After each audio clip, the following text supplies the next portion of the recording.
Hello everyone, and welcome to This Nintendo Life episode 255. My name is MBZ, and I am here joined for a very special edition by Bally. Hello Bally, welcome to the show. It's very special to have you here as always. Yes, as always. How are you doing? I'm doing well. I'm feeling good. Very excited about this excellent. special episode. Yeah, absolutely. This is the content people want to hear right now at this point in time. You know, this is the hottest game around. And we have brought on a true expert to discuss the hottest game around. Of course, video game writer extraordinaire, friend of the show, Matt Oregon. Matt, welcome to the show. I'm so excited to be here. We've got such a big game to talk about. And can't believe we're here to talk about it, finally. It's been a long time coming. It's been many years, some would say almost a decade. I mean, it's been, 8 years, I would say, I think, since it was first revealed. But of course, everybody, we're joined during this important time in May, Nintendo's most important release. It's, of course, Metroid Prime Federation Force. Yes, we are here in the year of our Lord 2023 to discuss Metroid Prime Federation Force, a game that I think has lived in infamy for a long time, and for a lot of people has been forgotten and was kind of just left to the wayside. But most recently, myself, Bally, and Matt all got together and over a few weeks basically spent time playing Metroid Prime Federation Force the way it is meant to be played, online co-op, and it was... well, we'll get into our thoughts on it, but Metroid Prime Federation Force is a game that has a lot of stuff going on, and I think it is worthy of being discussed in the Nintendo Pantheon. And it's one of those games that I think not a lot of people will ever get to play in the same way again, especially right with the eShop going away and all that stuff happening. It feels like a game that... eventually all the online stuff is going to disappear too, and it's going to be very difficult for people to get kind of the same experience that we had going through this thing. But first of all, I guess I just wanted to go around the table and maybe talk about what were our feelings when this game was first announced. Because of course, the game was announced in a weird way. It was announced back in E3 2015, and initially they actually showed a side part of this game, kind of side project, which is Blast Ball, which was announced without the Metroid name and was announced as part of the Nintendo World Championship for 2015, where it was one of the challenges that players had to do. A brand new game announcement. I just rewatched it tonight, and they show the kind of world premiere wording before it happens, and then they just go into gameplay, and it's like, oh, this is a weird Rocket League thing with balls. And then the next day, when Nintendo have their press conference, they announce Metroid Prime Federation Force, and then they also add the Metroid Prime title to Blast Ball as well. And everyone has kind of like a weird reaction to it, and probably not a great reaction. So, Matt, I'm going to go to you first. What were your feelings around the time when this game was first announced? Oh, it was so weird, wasn't it? It was such a bizarre announcement, and it had been so long since we'd had a Metroid game that I don't think it could have gone any other way but quite sour. Like the reaction wasn't good, and I wasn't as angry as like some people on the internet were, right? There was like proper anger from some corners of the Nintendo community, but it was just a bit disappointing. It was during that weird time in Nintendo's life before the big Switch boost where it felt like nothing could go right? Like that was the sort of the weird bit, and I just remember having basically no excitement for it at all. It felt, the chibi art style looked really bizarre. It wasn't focused on Samus, which is such a an important part of the Metroid games. It was a multiplayer focused game on a console that wasn't known for its multiplayer, and I think for like a lot of people, they're selling this 4-player multiplayer co-op game, and I just sort of went, I'm probably not going to get a chance to play that in that way. That's getting 4 people together to play a multiplayer Metroid game is a bit of a hard sell, I think. So I was just a bit gutted when it was announced, and then quickly lost interest in it. I don't think it was ever really on my radar to pick up at launch or anything like that. It just sort of passed me by, and it just felt like a wasted opportunity when another Metroid game could have been made, and when it had been so long since we'd had a Metroid game. And I think part of how I feel about it now has changed because the context around Metroid's changed, right? That's part of the reason I'm sort of excited I was excited to get back into it. 'Cause it's like, we've had loads of cool Metroid games. We've still got Prime 4 to come. Let's go back to Federation Force, see how it is. Yeah, I think that's really important, right? Because at the time, there hadn't been a mainline Metroid game in a lot of years, and the idea that they were bringing it back in this form, I think for a lot of people felt insulting, maybe, because, you know, we hadn't had a 2D Metroid. This was before Samus Returns had been announced, and obviously it was before the kind of the teaser of Metroid Prime 4 following the launch of the Switch at that E3 in 2017. So it felt like a kind of a comeback in a bad way, I think a lot of people felt that similar kind of disappointment. Bally, how about you? What did you feel at the time when this was first announced? Well, our podcast started in like 2013, and I went on like a massive Metroid Prime high. I want to say, I think I played Prime 1 in 14 or 15, I can't remember. That was near that time, and then I played Prime 2 kind of a little bit after that, but I was on a big Metroid Prime high at the time. I thought, wow, even, you know, a decade on from these games coming out, they are fantastic. MZ needs to play them. I am now a Metroid Prime evangelist, and Nintendo are announcing a new Metroid Prime. Oh, it's a multiplayer shooter, and I think I joined the chorus of people, I imagine, being very grumpy, and I wasn't that excited about it. I think it proves a point, the fact we've only waited until now to play it. Maybe described our excitement at the time. And yeah, as you said, Matt, like the 3DS wasn't known for its multiplayer. And at that point in time, before Metroid Prime 4, and it'd been a long time since a 2D game, people were crying out for a single player Metroid, whether that's 2D or 3D. And this was neither. It was a 3D multiplayer game, and I think it just upset so many fans, including myself at the time. I joined the chorus of negativity, and I'll hold up my hands. Yeah, it's interesting. So I went back and actually listened to our episodes, both from the initial reveal, but then also there was Treehouse stuff that happened during the week. So we followed up in the episode after that to kind of discuss, you know, once we'd actually seen gameplay and things like that. So some quotes from me. I said, it looks like an early DS game. Quote, crushingly disappointed. Excellent.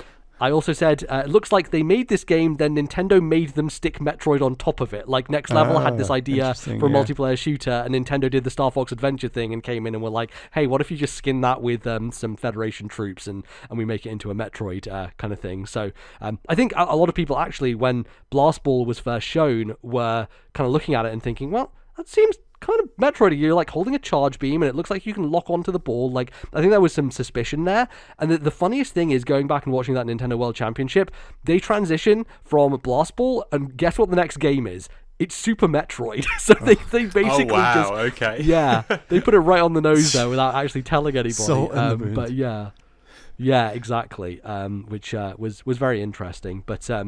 But yeah, I think Bally. So you said you were talking about how like Metroid's supposed to be about exploration and isolation, and so you were super concerned that they are missing the point, mainly because it's it's an online shooter, right. And you were just worried that basically it's going to be just shooting and corridors of bad guys. Which I think when we played it this time as well, that wasn't kind of reflected, because I remember you saying like isn't what I expected from this game. You thought it was going to be much more. I just thought it was like Nintendo's take on Halo. You know, you're cooperatively playing with people, shooting waves of enemies, and that might be fun for some, but it wasn't what I was excited about at the time.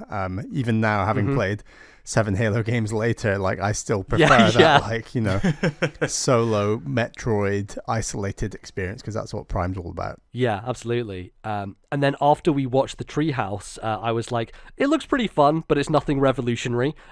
Which, I don't know, you could probably apply that to my thoughts today as well, but I think, you know, obviously there's some added context there. But Bally, you said you would hope that there was a campaign with an engaging story, because that's where you can get excited about the Metroid universe. You're like, I want some more lore here. I want them to kind of dig into the backstory. And yeah, I mean, we didn't really get that, but we can talk about it. the funniest thing was that you compared it to Evolve, which is a game I haven't thought about in a long time, but Yeah. context, it was 2015 and Evolve had come out and was a kind of cooperative, I mean, it's asymmetric, right, because one person played a monster, Right. and so this is slightly different, but I think because we watched the Titan mission, so the mission they show on Treehouse is the one where you trap the 4 ice titans in the cages. Right, yeah, I remember that distinctly. Yeah, same. I remember that. Yeah. And I think, Bally, looking at that, you were like kind of thinking about what Evolve had done, and we're like, oh, this is kind of similar in that way. Right. And I think we were both talking about how, like, well, Evolve died on its arse. How is this game going to do on a platform that isn't built for multiplayer, that people aren't really interested in? Like, yeah, it felt like it was going to be quite dire. I think also a first-person game on a system where you could potentially have a version of the system that doesn't have the kind of analog stick, even though the analog stick in the end doesn't really play a huge factor into the controls of this game. You can use it if you want. I think it was still concerning, right? So yeah, it was very interesting to go back and kind of relive those thoughts and yeah, as well. Like now, like you said, Matt, coming into it today, Metroid is in such a better place, right? We have had a remake of Metroid 2 on 3DS. We've had Metroid Dread. Prime 4 is still a question mark and is still like, I don't know what we're going to see about that. But, you know, Metroid Prime Remastered just came out this year, and I still have yet to play it. But yeah, I don't know. How do you guys feel about the state of Metroid at the moment? Oh, it's great, isn't it? It's so good. Like, and you can tell that they learned the lesson to a certain extent. They maybe overcorrected when they announced Samus Returns for 3DS, and at the exact same thing, that's when they announced Metroid Prime 4.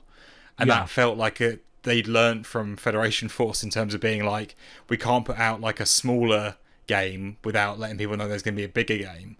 But I mean, Dread is one of my favourite games on the Switch, one of my favourite Metroid games. I think it's fantastic. Samus Returns, I really had a great time with. Prime 4 sounds like it's actually going to, happen. Prime Remastered is one of the best looking games I've seen on any console, which is mad considering how sort of long in the tooth the Switch has been feeling recently in other titles. Like, it really feels like Metroid is back in a way that it hadn't been since that sort of weird Game Boy Advance, GameCube, and then going into the DS and the Wii. Like, Metroid was so big and then it disappeared, and then we got Other M, right? So, like, Prime Federation Force wasn't even just a return for Metroid, it was a return to the Prime series, which I think it hit even harder, right? Because we'd had Other M, which people weren't happy with, and then it was like, oh, Prime's back, but in this weird way, and they put Blast Ball first. But yeah, I mean, yeah, Metroid's doing so well right now, and it really got me. I've been thinking for like two years or so, I think, I've been like, you know what, I should go back to Federation Force and see what that's about. Yeah, totally. Yeah, Bally, how about you? How are you feeling about things? Yeah, I mean, Metroid is like one of my favorite series, both 2D and 3D, and we've had like the trilogy on Wii U, we've had the trilogy, well, I guess it's not the trilogy on Switch, but Prime Remastered on Switch, as you said, Matt, sounds amazing. I'd like to get back to that at some point. The fact that it's such an old game, but just did so well critically is just so healthy for Metroid Prime. Like, that's the thing. That's the real shot in the arm Nintendo I think needed about Metroid Prime, that, they've got this huge wide audience now with the Nintendo Switch. Metroid Prime was on the GameCube and then the Wii, and many of these people were very young when those games came out, and like for Remastered to come out and still make such big waves is, I think, really impressive. And yeah, I mean, Samus Returns and Dread are both top-notch. I think Dread is considerably better, but I think they're both top-notch 2D games. So I think since Federation Force, Metroid has done fine. And, it's a shame that Prime 4 is so incredibly delayed and restarted. But I'm sure when it eventually does come, it'll be pretty intense, pretty amazing. Yeah, and I think, like, it's weird because we have not had a game from Retro Studios in... I mean, we're closing in on a decade with Tropical Freeze being the last game.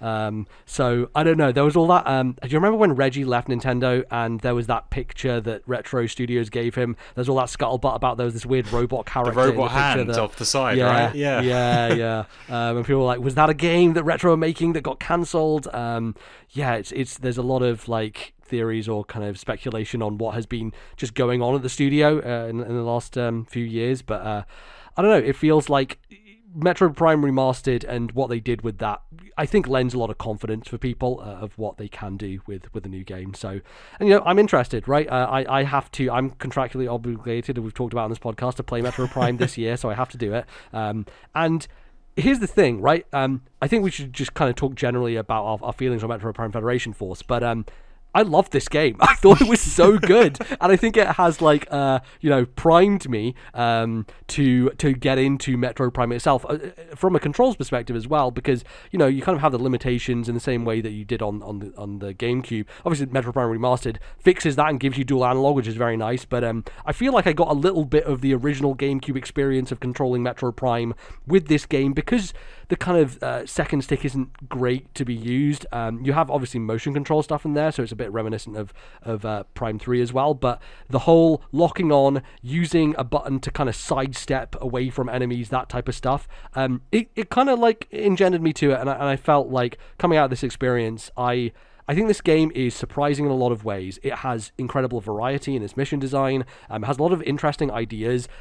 It's uneven when it comes to difficulty and stuff, and we can get into those things, but on a kind of broad level, I think Metroid Prime Federation Force is one of those games that people have slept on, and I understand why, but I think now for me it is one of those games in Nintendo's pantheon that I'm like, man, I wish more people played this, and I wish more people had the chance to play it in an environment that we did, where you do have people online and you are communicating, all that sort of stuff, because I think there's such a cool vibe that this game has. And also that comment that I had from years ago, looks like an early DS game, couldn't be further from the truth, right? When you turn up the 3D slider in this game and the particles are going past and you're in a snow level and it's all the kind of bits and pieces in the air, it really kind of has a sense of atmosphere, right? I think about one of the levels where you enter onto the planet and there's just a rainstorm going, and it's like this ominous kind of, it has those kind of lonely isolation vibes, even though you are with multiple players on the same kind of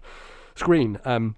So yeah, I don't know. What do you guys have in terms of overall thoughts on this game? Yeah, I mean, I think that I agree totally. MZ, it's all about variety. My biggest concern, as you said, back in 2015, whenever, was, it's just going to be waves of enemies and this, that. And honestly, you put some notes together, MZ, and there's like 22 missions, and every single mission is doing something new or different in a way. I would argue that there's nothing that is straight up copy and pasted from one level to the next. Maybe there's parts, but I don't think there's not one whole level that feels identical to another level. And you can definitely not say the same thing about many first-person shooter co-op campaigns, including stuff like Halo. Like, I think that a lot of those levels feel very similar. And that's also helped by, as you said, the aesthetics of each level. Like, yes, I think there's only like 3 or 4 planets you're going to, but you're going to very different locations within those planets, and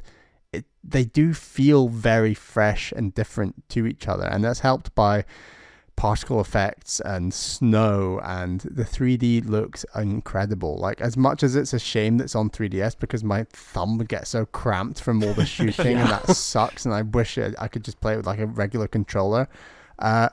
Still, the 3D is incredible, and that's something you gain from the 3DS that you obviously can't play with a modern Metroid Prime game. So, like, I think that it's very fresh. It honestly, like, its freshness and the enjoyment I had, I put it up there with like Triforce Heroes, and I know we're very different on that game, MZ, but like, I think similar to that, there's a lot of Nintendo nice level design in here, like cooperative stuff that shouldn't be missed, and there's even some really nice surprises, like I don't want to spoil it, maybe we can spoil later, but the final boss we can maybe go into some spoilers fantastic. Near the end, but that's really good stuff. Like, I think it was just so surprising, so fresh, long and meaty, like 22 missions. It took us about 9-10 hours. Like, I think that's an ideal cooperative campaign length in my view, and it's not too short, and I like that about it. I think it's awesome. It's tough, but it's fair for the most part, and I loved it. Yeah, and it's funny you bring up Triforce Heroes, because I do think that I like that more in hindsight now. I think I forget some of the frustrations, which is ironic, because like this game, we had none of that, and that's like, every time you go play a Nintendo game online, you're like, well, there's going to be something terrible about this. It's going to break. It's going to disconnect. Well, we were playing with like a random person, I want to say, for most of it, whereas this time we've got for Triforce Matt Heroes, yeah, right, that's true. exactly. Yeah, totally. But like, there were frustrations of like getting into a lobby or just like waiting between missions. And Federation Force, obviously, like its mission structure is kind of defined in a similar way, but there was no dropped connections ever, right? Like it was smooth. Everyone, there was no lag. Everyone was like in position, and you knew where you were, and you could heal each other and all that sort of stuff. No one else is on the servers. Like, right, yeah, that's true. That's true. Not necessarily true. We found random games, which was really weird. Well, yeah, exactly. We did bump into quite a few. Yeah. There were random other people who were online at the same time. So I don't know if there's a cult of Metroid Prime Federation Force fans out there who are just constantly online, just waiting every night for someone They don't know when their last day is. That's the problem. So they need to play every night. Yeah, exactly. But yeah, I think it is ironic one of the smoothest Nintendo Online experiences I've ever had, and I'm like kind of blown away by that. Because I never had to think about it. I never once had to think about the online. As soon as we matched up together, that was it for the rest of the session, right? And then we finished the session. I never once had to be like, oh yeah, I got a bit of lag there or anything like that. It felt like we were playing in the same room via like just wireless next to each other or something like that. It was really smooth. And like you guys say, really good game. Like the variety was fantastic to the point where like there were levels that I was like, I actually wish they had repeated totally agree. Some of the things a couple times because it was so good, and then they just dropped it and moved on to something else. And like you could have gotten a few good missions out of some of the more puzzly bits because, like you say, like I went in thinking it was a Left 4 Dead sort of wave-based shooter. I think I was picturing sort of a Gears of War Horde mode, Left 4 Dead, but in the Metroid universe, and it's just not that. It's a Metroid Prime style game with some interesting ideas thrown in, and it's funny to say the controls as well, because you guys both used the single stick controls, didn't you? Yeah, I think I tried at the beginning to use the alternate ones that use the second stick. But the thing with the second stick is that you really have to like very hard push on the side to get it to like move in any way. It doesn't feel smooth. Like it feels like you have to put such effort into getting it to move. And I did end up like holding down the trigger in order to activate motion controls a lot. And we can kind of dive deeper into this, but the controls they're very specific, and they obviously have the layer of Metroid Prime where you lock onto enemies and you can use your B button to kind of dash to the side, but you can also hold down the trigger in order to add a bit of fine motion control, and that allows you to while still being locked on, aim at a specific spot.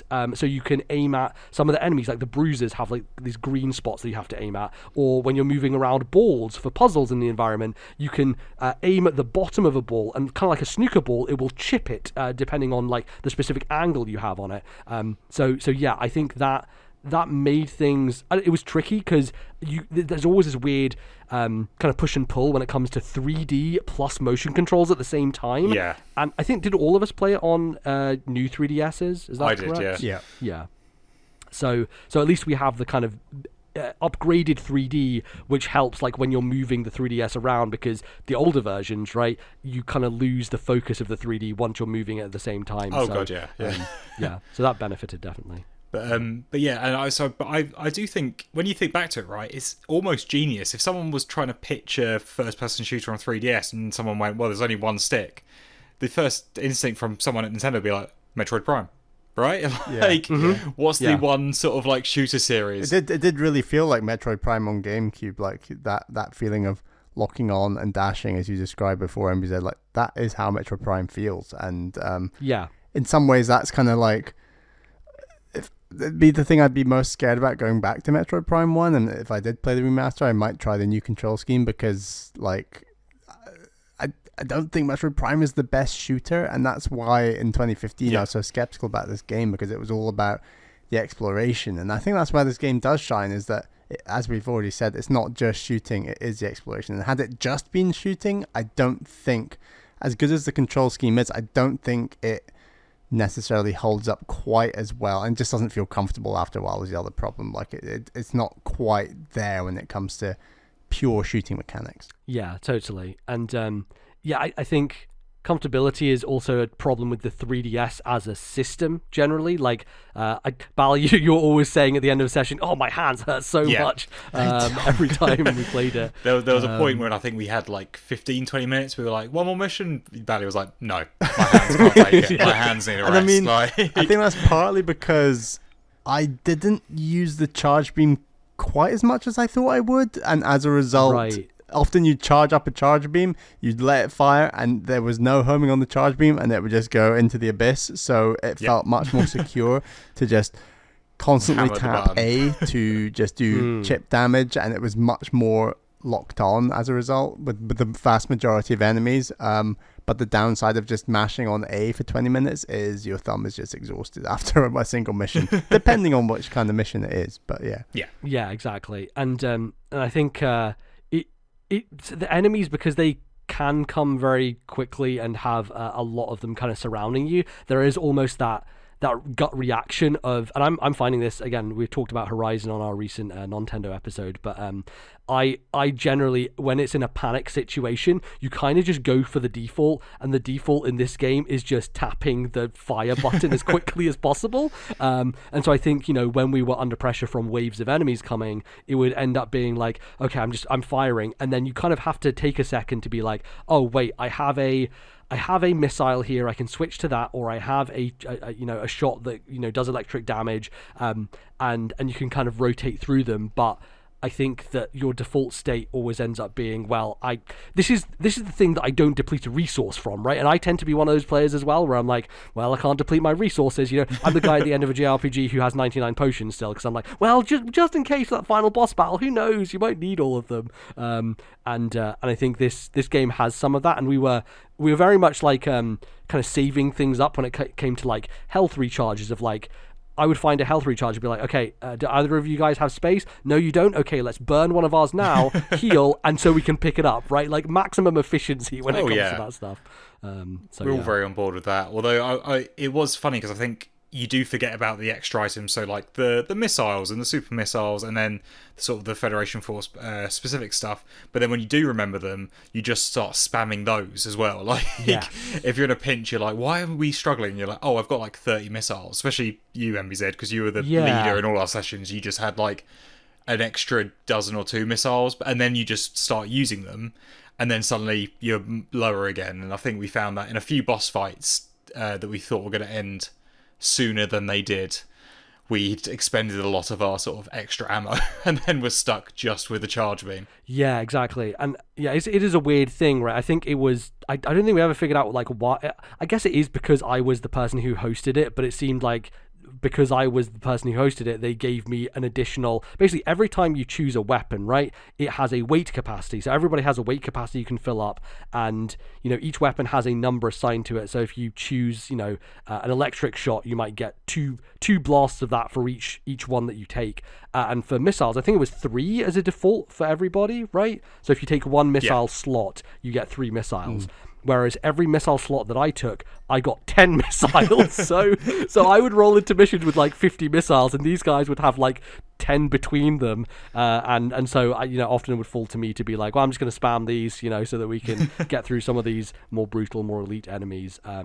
And I think that's an interesting point as well, because one of the other things I did going back to look at what people were saying about this game was obviously, in order to get the best experience, you should be playing with 4 people. And we played with 3 people, which I think is like as good as you can get, without having an extra person jumping on board. But I think the game is not well balanced around other scenarios, right? If you are 2 people, if you are 1 person, this game sounds like it is miserable. There was an episode of The Lobby, GameSpot's old show, that they were kind of doing a post-review wrap-up on it. And Peter Brown was saying, the first kind of few levels, getting to a point where he basically, as a solo player, got completely stuck on a boss. Like, he just couldn't progress because it was just so brutally difficult, and there was no way for him to kind of get past it with everything happening, and not having firing support from people, or again, crucially, not having the ability to revive somebody. If you're on your own, no one can revive you, right? So you're just, as soon as you die,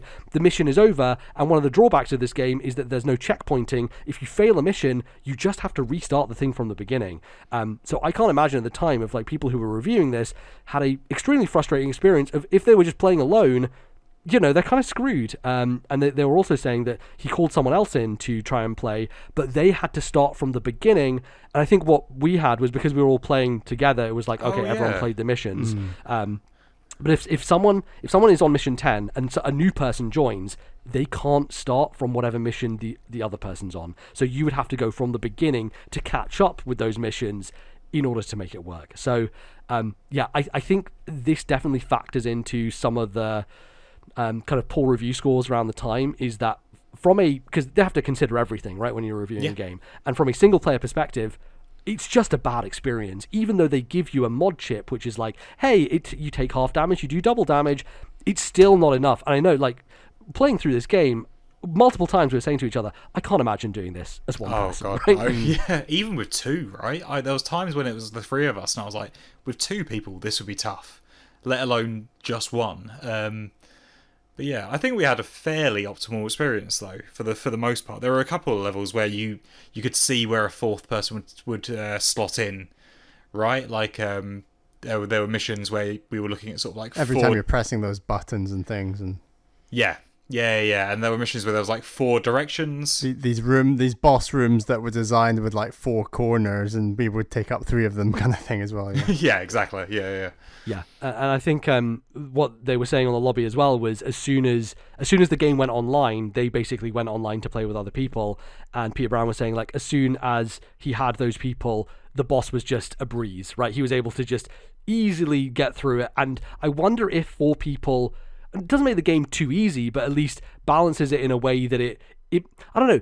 In some ways, I appreciated some of the friction that we had, some of the challenge. It definitely gets bad towards the end, and we can get into that because there's some really, really rough spots. But I don't know. I wonder if 4 people is definitely the optimal experience, but maybe it doesn't quite have the same kind of rigor that we had to go through in order to do it. So. I was happy with the difficulty. I think other than one mission where we just fully didn't understand how we were dying, where you had to go in those shield zones to avoid the sky falling. Other than that, I don't think we had to fully restart a mission, to my knowledge. No, we didn't. I think that given how tough we found a good handful of the bosses, I think that speaks to, I think they nailed the difficulty. I think that's how difficult I'd want a co-op shooter to be, is you feel like you're gonna die, but you just scrape through, and we did that about 3, 4, 5 times, and I think that's quite a good feeling. Yeah, I think it was during the mission when it felt too difficult. It was in the moment, because there was definitely a couple of times where a load of enemies would turn up just after we'd fought a mini boss and used all our stuff, and Bally definitely was like, Metroid Prime Federation Force, you bastard, what you doing, sort of thing. But then you get to the end of it and you haven't died and you've all survived, and it feels like you're okay, you know what, we did that, even though it felt like we were going to lose a lot of the time. We never did, and it felt like we were scraping through. And I don't know if that sort of helped with the atmosphere of the game, right? If it had been a bit easier, maybe it wouldn't have had that Metroid Prime atmosphere, because while we weren't isolated, there was 3 of us, it did feel like it was, us against the world. It felt like we had our backs up against the wall a lot, and in that sense, there still was a sense of isolation. There was only 3 of us, and we're surrounded by enemies on alien hostile turf, and it got really stressful at times. Yeah, and I think it definitely, the overwhelming odds sometimes with that, because as you said, you maybe expected it to be a Gears kind of horde mode thing. There are levels like that, right? One of the levels, you're on an outside platform, and a lot of enemy dropships just keep spawning, and you get thrown a bunch of space pirates, and you get a bunch of elites in there who are space pirates just with a lot more health and who do more damage, and guys with kind of razor blade attacks, so melee, and come and kind of get in your face. The flying guys who are just kind of pain in the ass, and I think they're kind of a pain in the ass in Metroid Prime as well, the kind of original games. But But yeah, it's funny as well from an art design perspective that you see all these classic Metroid Space Pirate enemies, and they have the same chibi like art style that we have essentially, which I thought was it's a cool kind of different approach to it visually. I think I appreciate it more now than I did at the time when it was first introduced. Yeah. But yeah, adds a bit more flavor to it and makes it feel a bit different. But yeah, I don't know, maybe we get into some of those missions and some of the ones that really worked for us. Are there any for you guys that stood out that you want to kind of chat through? I think the second mission is like a really big one to talk about because Yeah. mission 1 we played through, and that was sort of, it's a very tutorial mission, right? So you've got some enemies to fight. There's a couple of like little lore pieces around. There's a couple of puzzles, but for the most part, it felt like we were just shooting a lot of things, and then there was a boss fight at the end, and quite a long boss fight, right? Like I remember, that was the first sort of hint that we had that this game was maybe more difficult than we expected it to be. Yeah, I think even at that point, Bally was like, "This game's going to get hard, guys." I can tell. And it may have been more tricky because we're still getting used to the controls at that point and like the fine aiming and all that sort of stuff. Exactly. But, yeah. It is a kind of like, it's a traditional first Nintendo boss, and there's like kind of a static big plant thing, which I think tends to be the case for a lot of their games. Oh, very Metroid, right? Very. Either you've got to be a static big plant or 2 big hands and a face. Like those are exactly. Got to be one of those. But then you go into mission 2, and it was this sort of weird, Zelda temple almost, right? That's what we sort of agreed on, with blast ball golf physics that required like puzzle solving of where to shoot the ball, and like we were working out on the fly, and there were like 4 puzzles to go off on, and some of them we did together and some of them we went off separately, and it was such a sort of a nice chill change of pace, and it immediately changed my expectations of what that game was going to be. Like that was the first mission that we went, oh, this game might be something special, and the atmosphere was, it was the it's not the Chozo, but it's another. Is it like the BIOS? It's another like sort desert of temple style. Yeah, planet. It's another sort of ancient civilization that's gone now, and it has those vibes. And it was it just completely changed the idea of what this game was going to be from then on. And and that was one of those levels that I was like, they could have done more with that, but they didn't. They dropped that idea and they moved on to other things. But I think even after 20 missions after that, that second mission still stands out.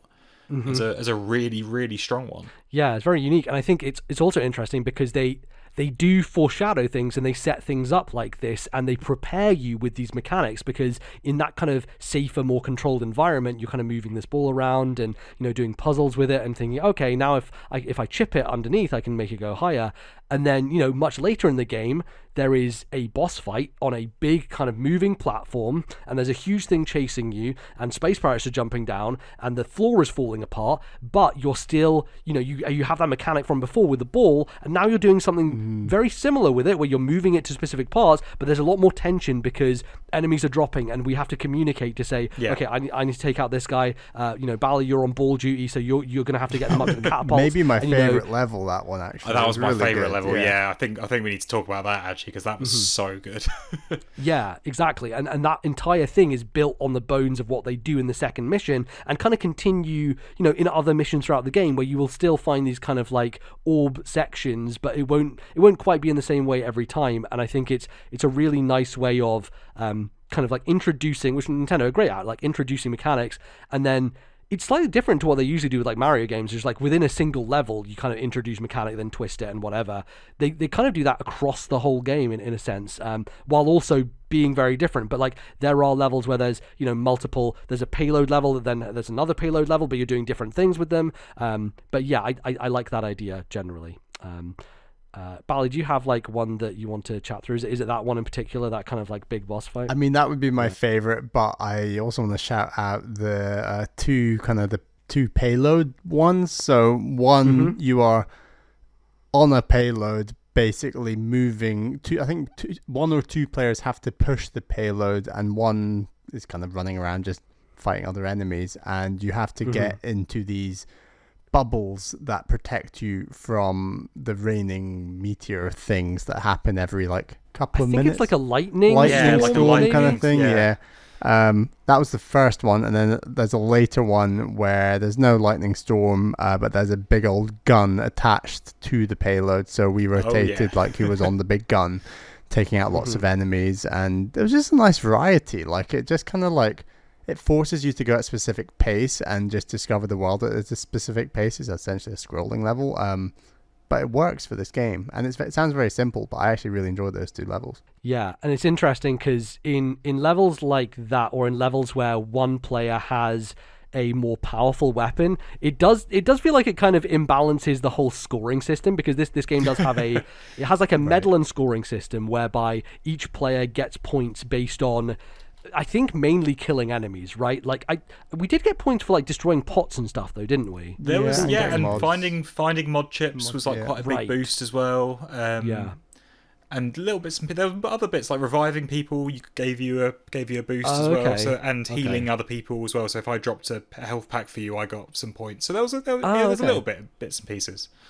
Yeah. So I think that that was always a thing at the end of like, who's gonna get first place, who's getting, because you get kind of choice of mod chip stuff, and but I think that on those levels in particular, I think at the end of that level with the big gun, I was just on it for the end, and so at the end my score was like way higher than you guys, or like in a level where I am mainly in the mech suit and you guys aren't, I'm getting all the points at the end because I have to carry the kind of killing enemies part for a lot of that. So it's a fun idea, and like I think they're kind of doing it for a sense of replayability as well, especially with the medals, which are mainly based around, you get points, bonus points at the end for how quickly you do a level, or for doing specific like bonus objectives that they don't tell you about until you finished it. So they're very much intending for this to be a game that gets replayed a bunch, and I don't think I would want to do that with this. No. Like, I enjoyed I enjoyed it much more as just a kind of run through and just experience everything. But you can tell that was kind of a guiding light for them in terms of what they wanted people to get out of this, is like a Metroid game that you experience differently and that you go back to it multiple times. I mean, you play with different groups of friends, but obviously its life cycle was not meant for that. And I don't know how many people ended up doing that stuff, but I think generally the interesting part of these levels is that they do have that kind of Metroid level design, in the sense that there are secrets, right? There are mod chips that we've touched on but not really explained, but mod chips are essentially kind of boosts that you can attach to your suit, and you can keep them mainly until your mech gets destroyed or died, in which case sometimes they break. But these are like additional bonuses, like plus 20% armor reduction, or damage reduction, 20% extra armor, or increasing the amount of damage that your charge beam or your regular beam does, or like a fairy essentially that auto revives you, free revive, and then gets destroyed afterwards. But yeah, I think, Matt, you had tended to be the one who was very good about hunting out and finding all those kind of hidden things in the level, which was fun. And I think, it was a nice little element that you could just completely ignore, right? Like, there's no actual need to do it. It gives you a bit of a boost, but it could be. But it was just nice to. The levels are. They're very pretty, but they're also very readable. And there's always a sense that, like, if there was a bit behind you that was a bit open, or a wall with a crack in it, and you could, that just a small sense of exploration that added that item discovery from Metroid Prime. Because that's the main thing that this game would be missing otherwise, is the discovery of new items and how to get them. And instead of giving you items that then, you discover new items with, and that rolling Metroidvania style, it was more the weapons that you picked from the beginning, right? So you could have a fire weapon in an ice level, and then if you pick the fire weapon, if you used it up on all the enemies, then that's that. But if you've got spare and you come across like an ice wall, you can melt it and find the mod chip behind. And that was always the incentive for going out and exploring. And it was just a really nice little extra addition. And it was good as well if you guys had gone on ahead, or if I'd gone ahead and someone stuck back. There was always one person finding something that the others had missed, which is quite a nice thing to have multiple players in a Metroid game, is that you don't run past the cracked wall, right? Just when you're by yourself, you got someone to be like, oh, over there, yeah. Yeah, it's multiple pairs of eyes, right, to keep a lookout in the environment, because they were decently well hidden, and there were some that required like platforming challenges, and I think it took us a while to figure out like how the kind of hover jump worked, where you almost had to jump and then do activate it quite late, so you almost fall past a ledge, and then you like hover back up to like just about get on it. And it was always just like fun watching everybody jump across, because you're like, oh, it looks like you're going to fall to the depths, and then you just like slowly crest back up, which I enjoyed, and was definitely something that you had to do in certain parts to get those mod chips that were kind of out of the way and in the distance. I think one of the levels that stood out for me was the mission 6. So this is basically where you get to this planet, and this is the kind of rainy atmosphere I'm talking about before. You kind of land in, the rain is coming down, and you kind of enter this big area, and there's this huge kind of like laser wall in front of you, and there's a place where you can dock your suits. And so, in fact, in this game, you actually end up getting out of the suits, which I was not expecting at all. And it was a really nice surprise to have something completely different, where the whole, up to this point, 5 missions, you're doing lots of different things, but, the core of it is, I've got a bunch of weapons, and I've got these mod chips, and I'm in my mech, and we're kind of like slowly wandering through this space. And then you jump out the mech, and suddenly you're very small, and it's really nice because you go through this laser wall that you couldn't before, and it becomes a totally different game where it's you like are the morph ball of the game. Yeah. Essentially, yeah. And you are stealthing through this area. There are kind of like guards walking back and forth, and you have to hide in kind of cubby holes where they can't reach because they're too big. And it creates a bit of intimidation, right, with these space pirates who, they are chibi, and so you're not as kind of like, I guess, afraid of them usually. But like as soon as they're much larger, you're like, oh no, I can't get caught by these guys. And I think that there was some really cool little puzzles there where we had to split off into 3 different rows, and we had to like get on top of these kind of like crates, and there were jump pads to boost you up to like the higher area, and it was just a case of like not being caught by the pirates, because obviously when you're at this small chibi form, you're going to take a lot of damage and you potentially die very quickly, and that did happen. I think like there was a kind of platforming challenge where, was it me? I think I died in the lava because I fell in the kind of water, and I basically had to wait until I was slowly kind of moved to the other side for you guys to revive me.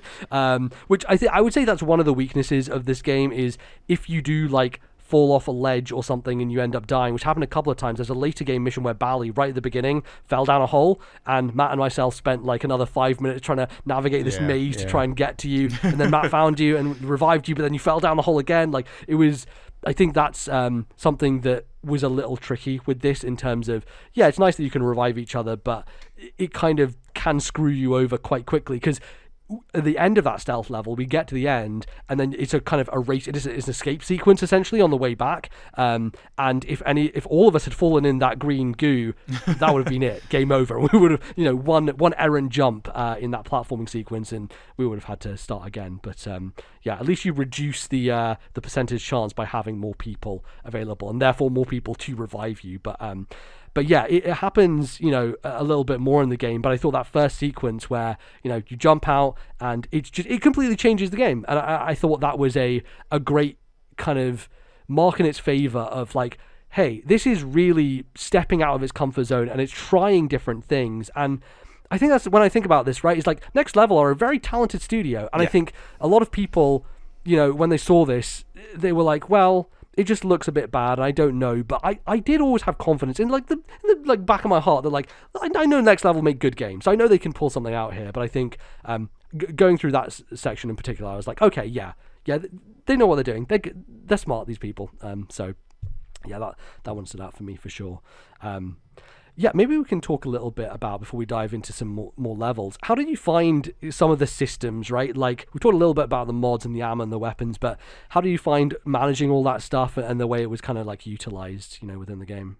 I think it works. I think there's maybe one more layer than I would have liked. I think the managing of some of the mods, as nice as it was, I probably could have done without, or they could have made it just ever so slightly more simplified. I think you end up getting quite a lot of mods, and for about 2/3 of them, you don't even consider using them, to be honest. Like I think to this day, we still never used any of the what do you call it? The not the droids, the like you could the drone stuff? The drone, right?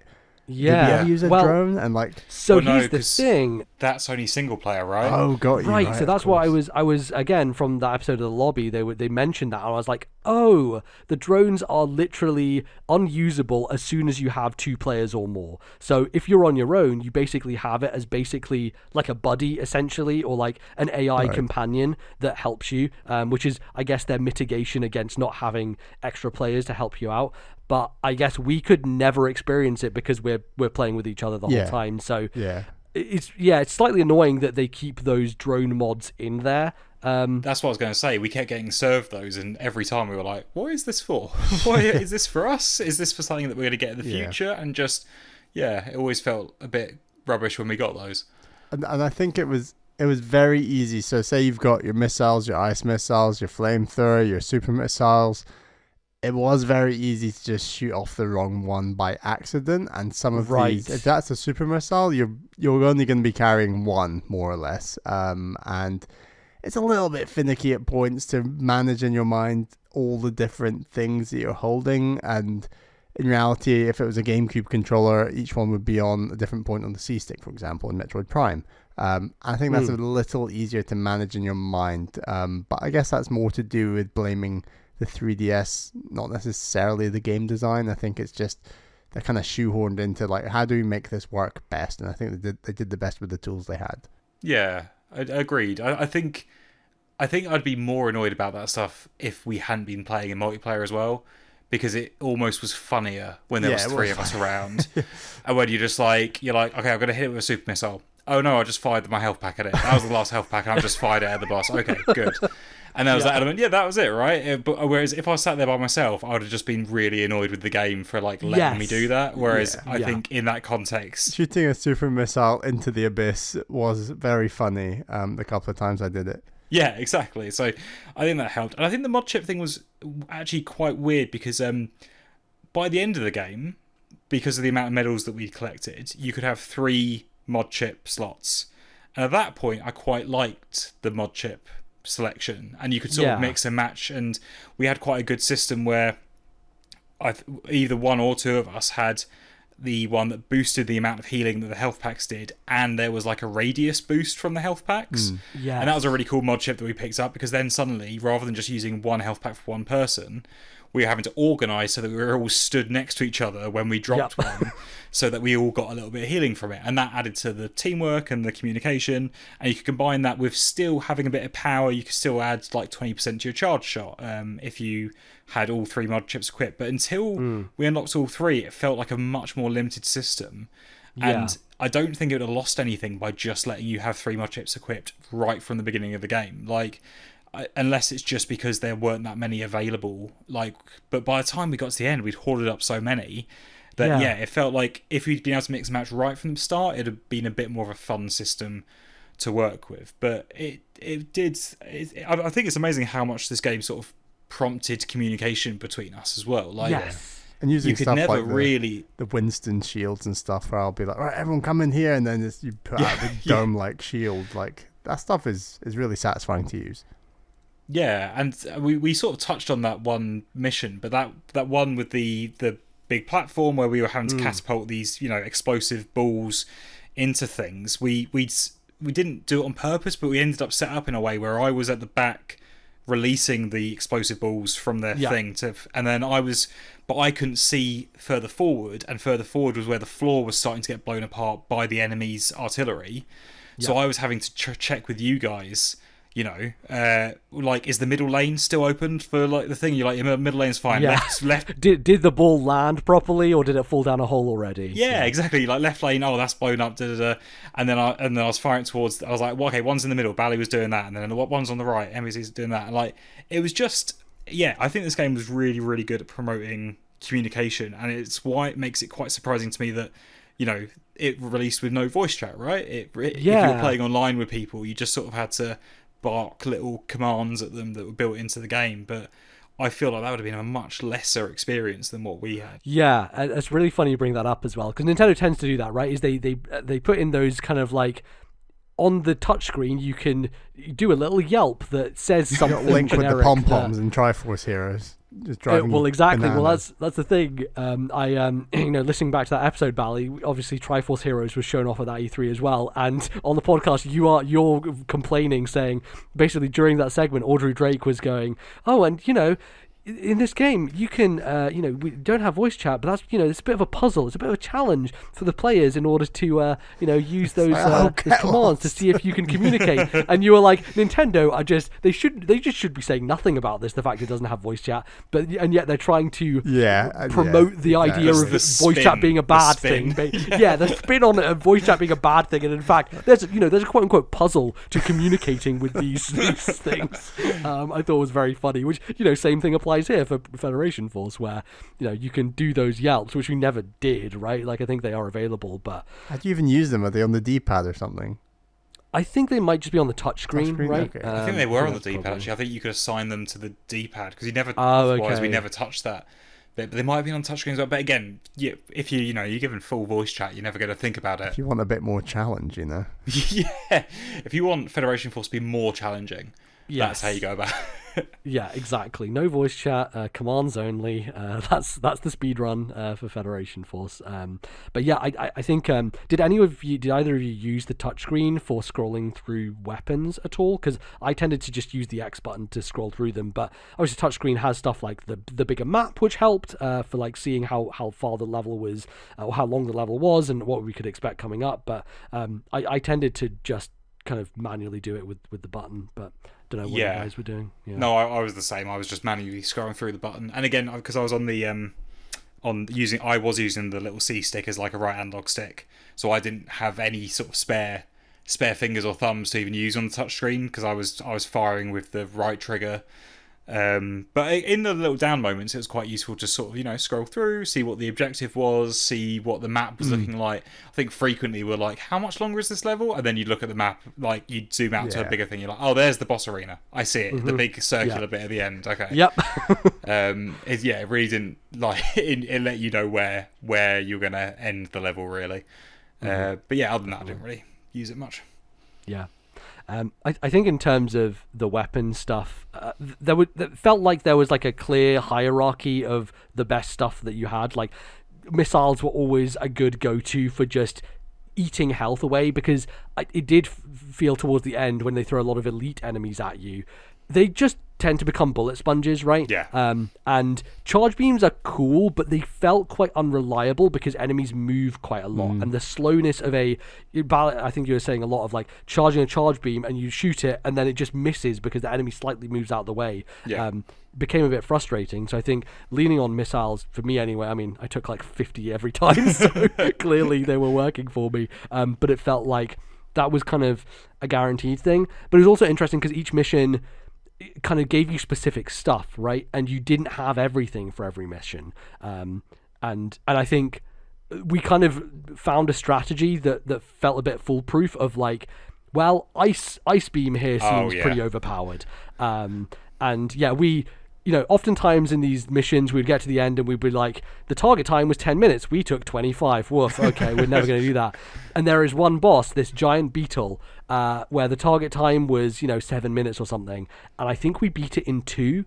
And that's because we found a cheese strategy with the freeze, where you could freeze him and he would just sit there and we would just spam missiles, and then you just freeze him again and we just lock him into this kind of routine. I feel a little bad because we didn't really see the pattern of that boss at all. We basically just absolutely annihilated it. I don't even remember what he looks like. It went by so quickly. Do you know what I mean? Like, it was... Yeah. And yeah, the free shot was absolutely the sort of the best weapon we had in our arsenal at any point. And whenever we weren't able to take it, because you're right, you had a different selection of weapons each time, and you had to pick which weapons you wanted, but you had no context for how that would be used in the mission, which always felt slightly weird.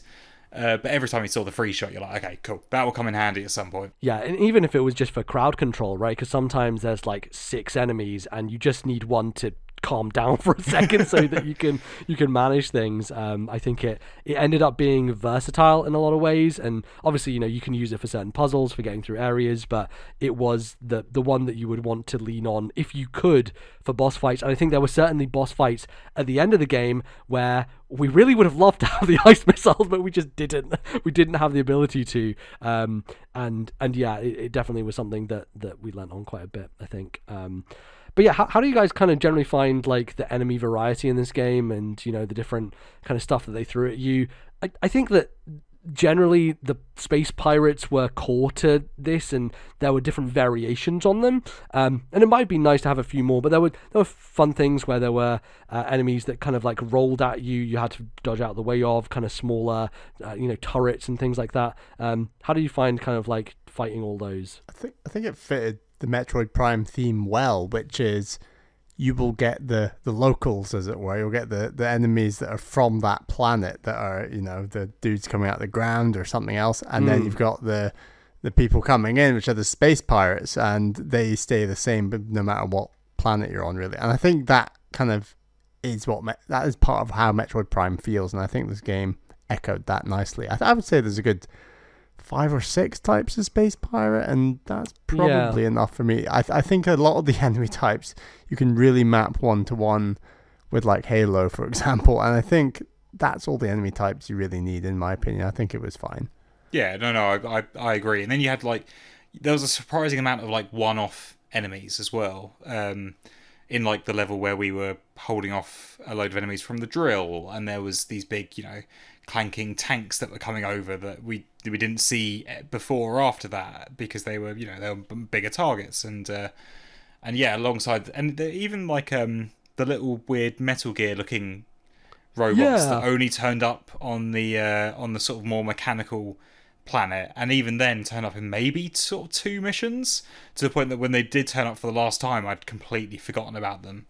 The space pirates are like Bala says, they are the things that are the constants throughout, and I think the ones that we were probably getting the most frustrated by towards the end, but purely because they was in a couple of missions they'd started just throw a lot of enemies at us, and I think we'd suspected that might be the case even from the beginning, right? The challenge would go up there, but once we learned how to deal with them, and it always did pose a tough old challenge. But it was like you say, the bullet spongy. You'd get elite versions of the regular ones, elite versions of the flying ones, and whenever they came out, you're like, oh god, we're going to be dealing with these guys for a while. Yeah, totally. And I think it's just some of the variations on them, right? Like the invisible ones. I think it's the mission where you have to find the quote unquote the architects, which are basically 3 glowing balls in a level, and you have to bring it back to the ship, and you have to do that 3 times. And these balls basically fly away from you, but throughout that entire level, enemies they don't stop spawning. They just are constantly spawning wherever you are. And so it's happened a couple of times later in the game as well. I think one of the last levels where we're like, I think these guys are endless. We should probably just move on. And the right thing to do was to just run past them and just get to the next area, because they just basically endlessly spawn them, basically to force you to move on, essentially. So I think sometimes the feeling came from that, was like they literally were endless. So it was okay, we actually have to deal with this in a different way. But yeah, I think when they went invisible sometimes, or if the flying ones were definitely, there was that one level which is probably my least favorite mission in the game, where everyone loses their suit, so you're back to being the chibi. And I was the first one to get my suit back, and there's this whole section of boulders falling down where everyone was dying a lot, and it was really, and people got stuck in a loop of getting hit by a boulder constantly. And then there was a whole section of you guys going through a little morph ball-y area, hiding under little nooks and crannies. Meanwhile, I had to deal with every flying enemy possible, and every flying enemy would go directly into me. They'd blow up and they'd just home in on my mech, and I would just be bombarded by them constantly. And I never worked out how to take out the flying enemies consistently with them exploding without a missile. Did you have to use a charge shell or something? Even then, I think they still sort of did the, and they were so hard to dodge. If they started diving, I maybe successfully dodged it once or something. It's crazy. Yeah. That was a Yeah. frustrating level, but I think more so for Yeah. you because you were playing babysitter 3 for levels like, basically. for like Matt 7 did 2 minutes. Of levels, just, and I did 1 level. Yeah, exactly. And I think the tricky thing about that as well was the most infuriating thing was, not that it was your guys' fault for dying, but you both fell down a hole, right?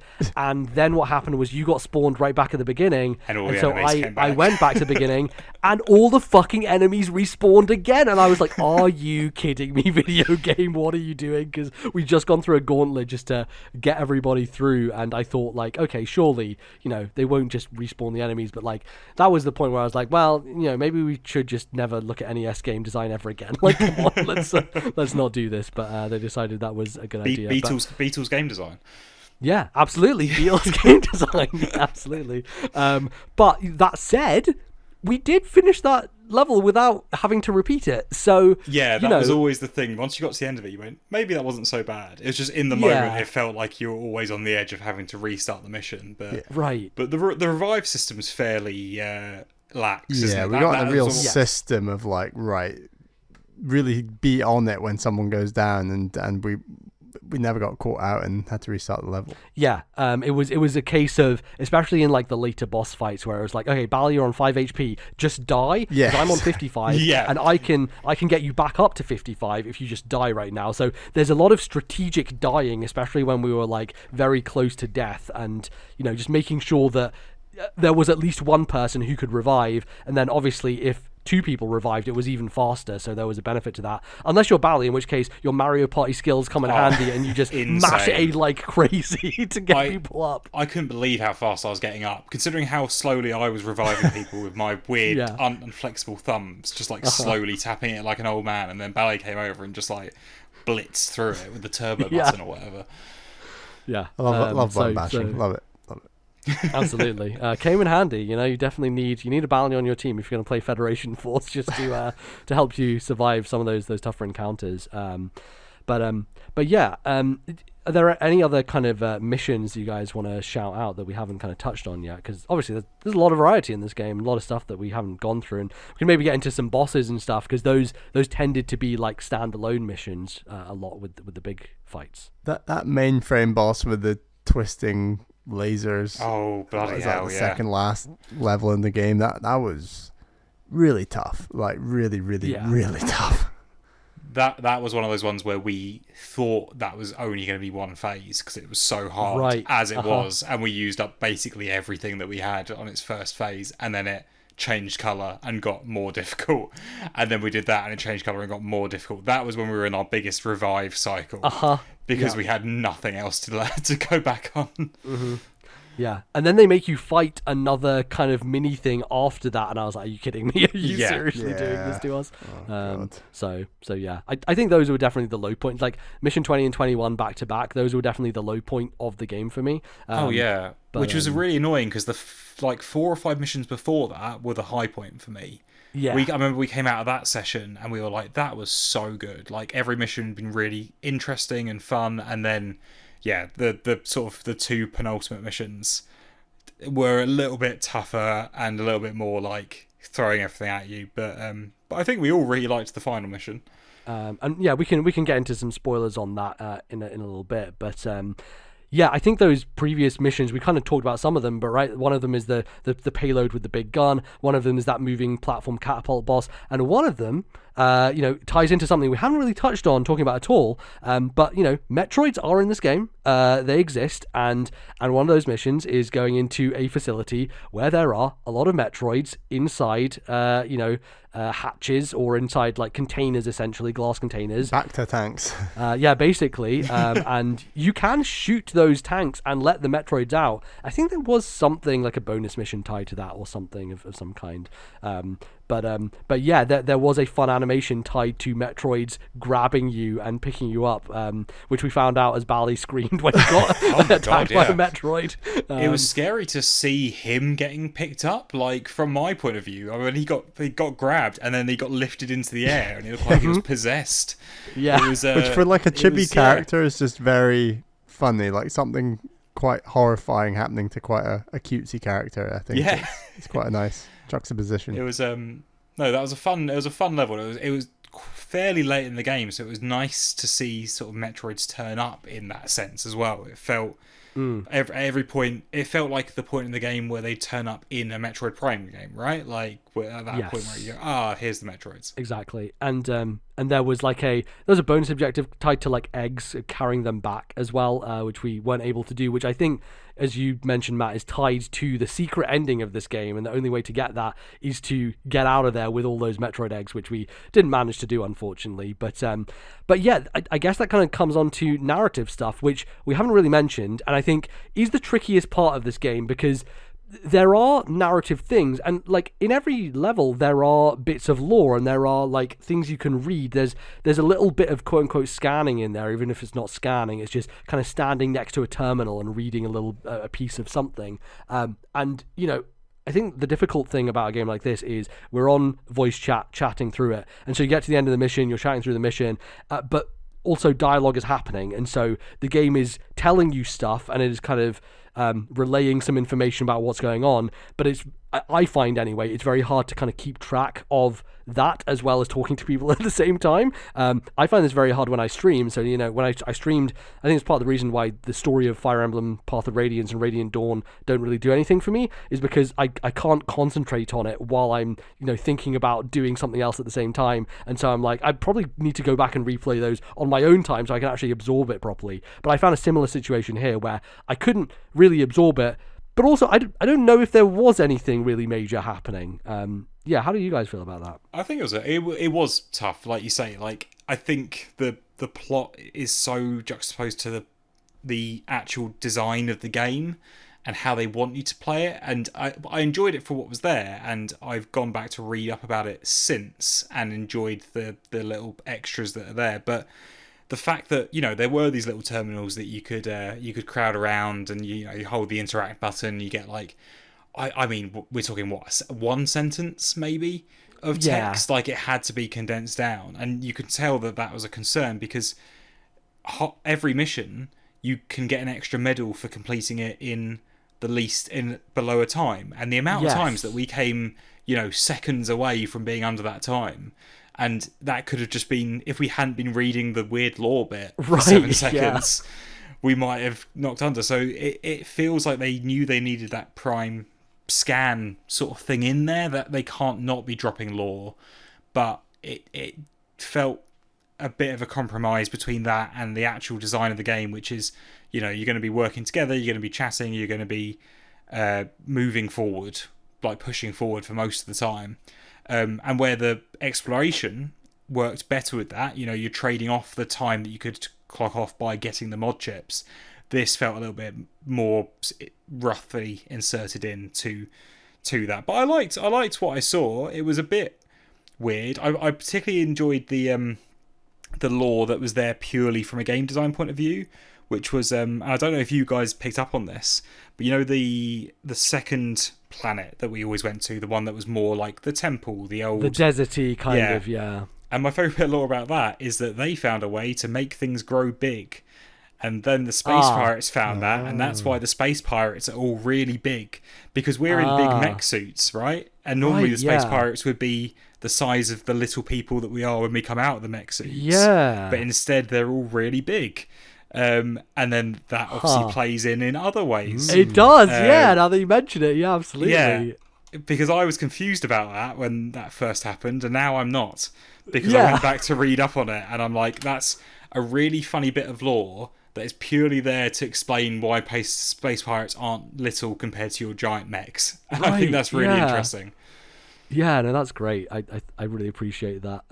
And I wish there was a little bit more of that, right? Like, I think we mentioned, or we maybe talked about this, but like there was like a piece of lore in Metroid Prime about like space pirates experimenting to try and become morph balls, right? Like stuff like that kind of is almost comical in a way, right? But actually kind of leans into the idea that there is stuff happening in this world that is apart from Samus and whatever she's doing. I think that's cool stuff.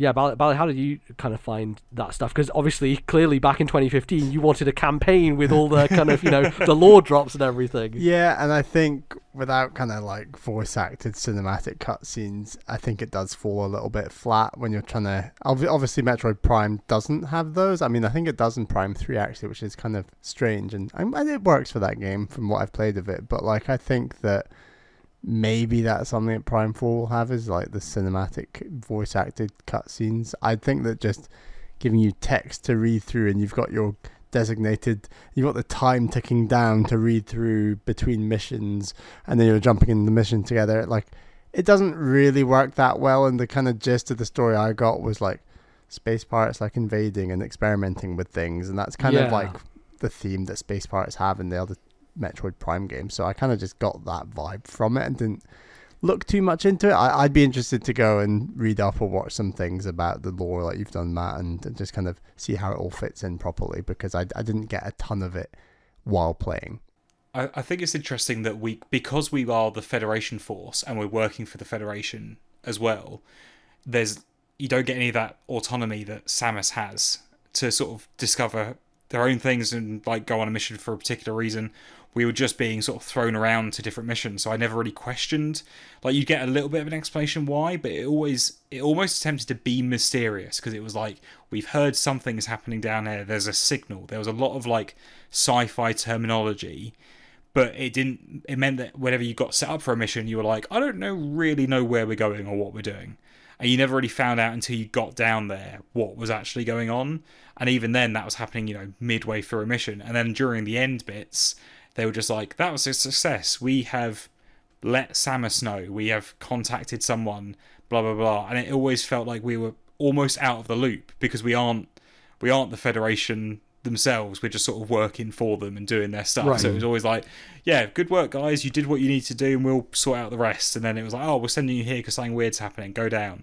So in terms of story, it's all like, apart from some slightly bigger moments, it always felt like we were just along for the ride, which I guess is what the game needed for us to be able to play it the way we were.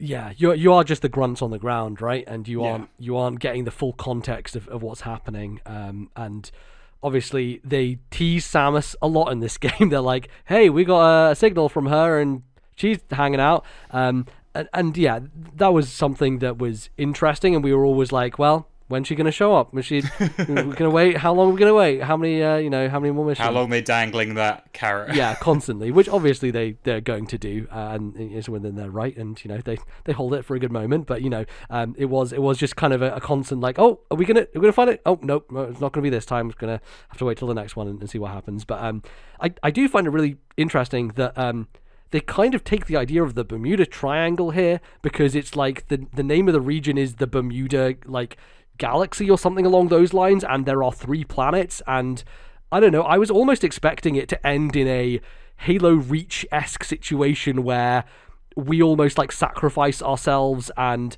we're never heard from again, or we disappear within the Bermuda region. Like, them setting that up almost creates an expectation that that's what's going to end up happening, but it doesn't quite work that way. But I thought that they might do something a little bit more with that idea.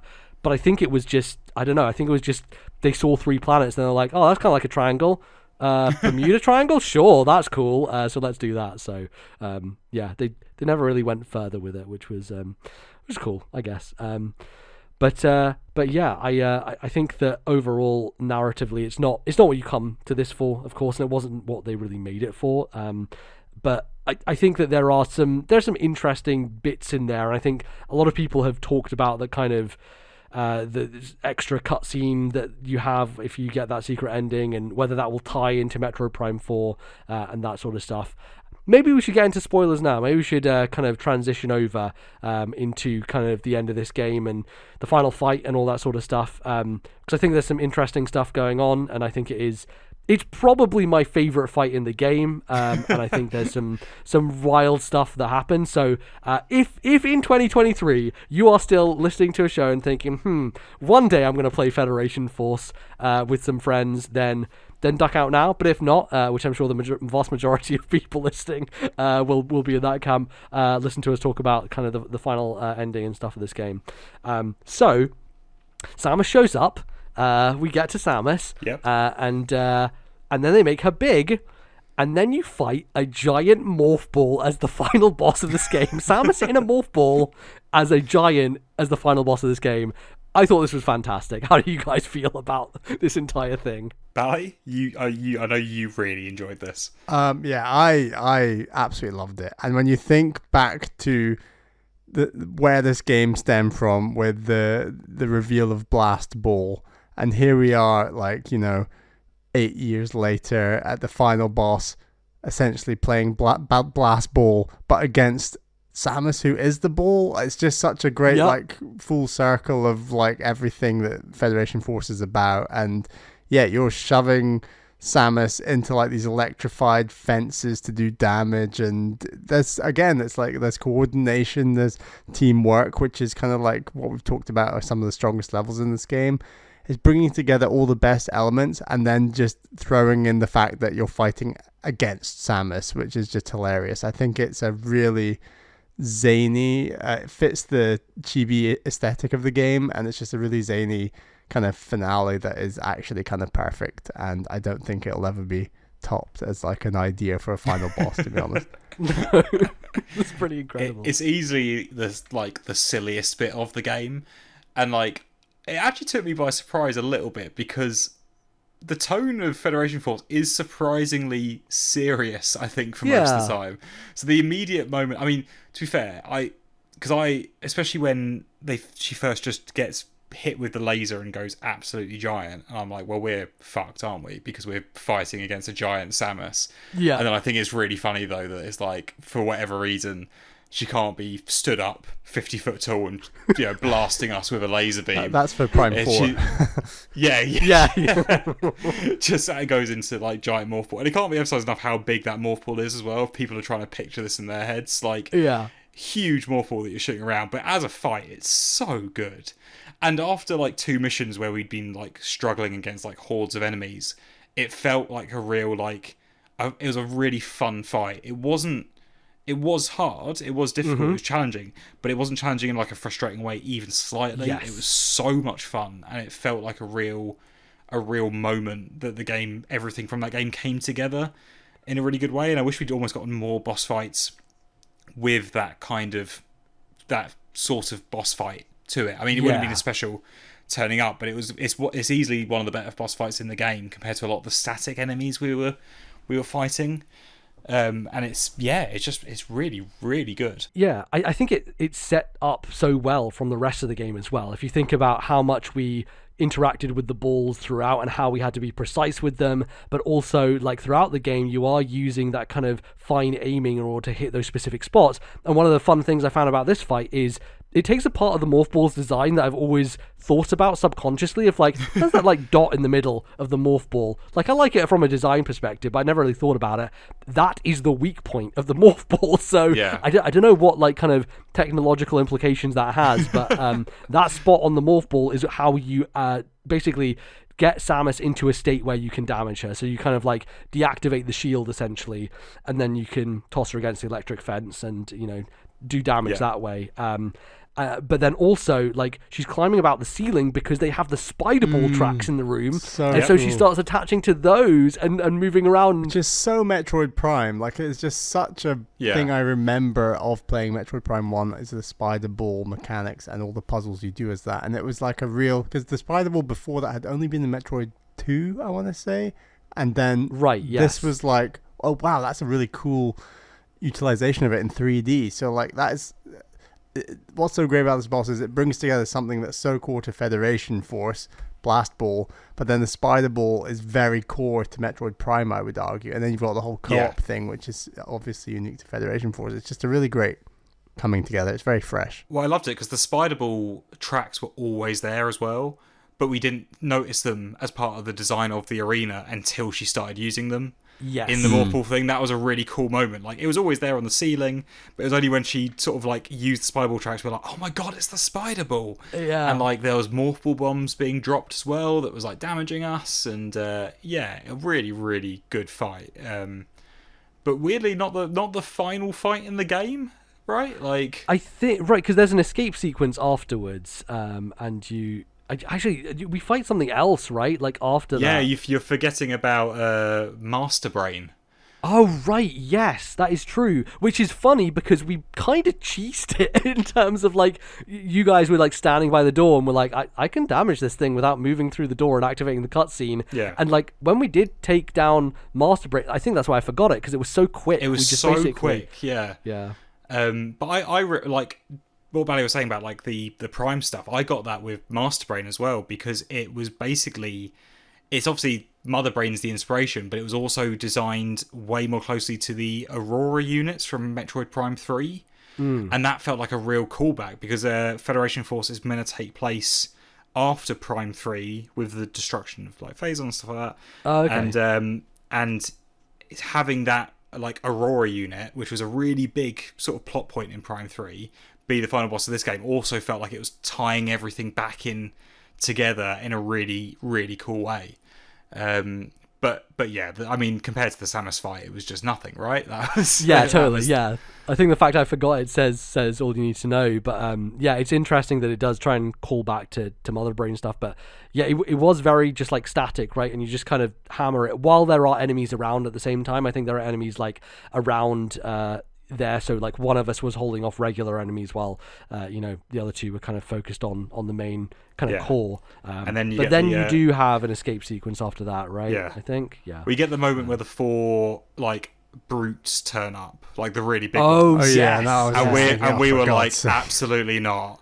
And then who comes to save the day but Samus? And I think that was a really cool moment, because I think all 3 of us saw that little cutscene with the 4 enemies come out, like 4 of the hardest regular enemies in the game. Yeah. And all 3 of us just groaned. And then they knew exactly what they were doing when Samus just kills them all in one shot from like the thing. You're like, oh, okay, awesome. We're out of here. Good. It's brilliant, because to put it into context, these bruiser enemies they're very big and bulky, but they have specific spots that they're weak. So they have like these green, it almost, it's funny with Tears of the Kingdom, looks like the kind of glue that they use in Tears of the Kingdom to gel stuff together. I was just about to say that. Yeah, they like what's the phrase? I can't remember what the power's called in Tears of the Kingdom now, but yeah.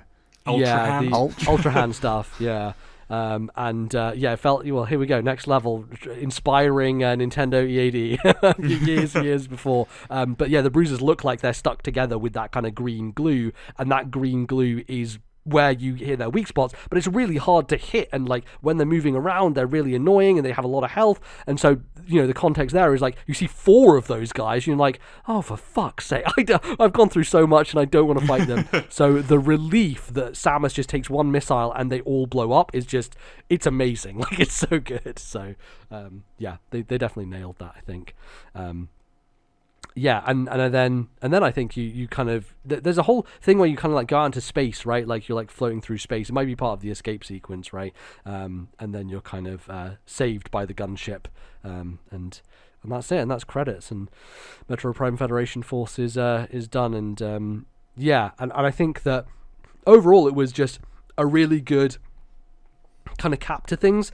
And as you were saying, Matt, like the previous 2 missions kind of like gone us a little bit low, but then I think it just finishes on such a high. I think makes it stand out. So yeah, they didn't fall into the classic trap of making the final mission the hardest mission, which I don't like in most games, to be honest. Like whenever you get towards like the right at the end and things start to get like frustratingly difficult, I'm always like, you could just tone this down a bit. Like, I'm not here for the challenge at this point. I'm here to see the ending. Like every JRPG ever, just that final boss, just brutal.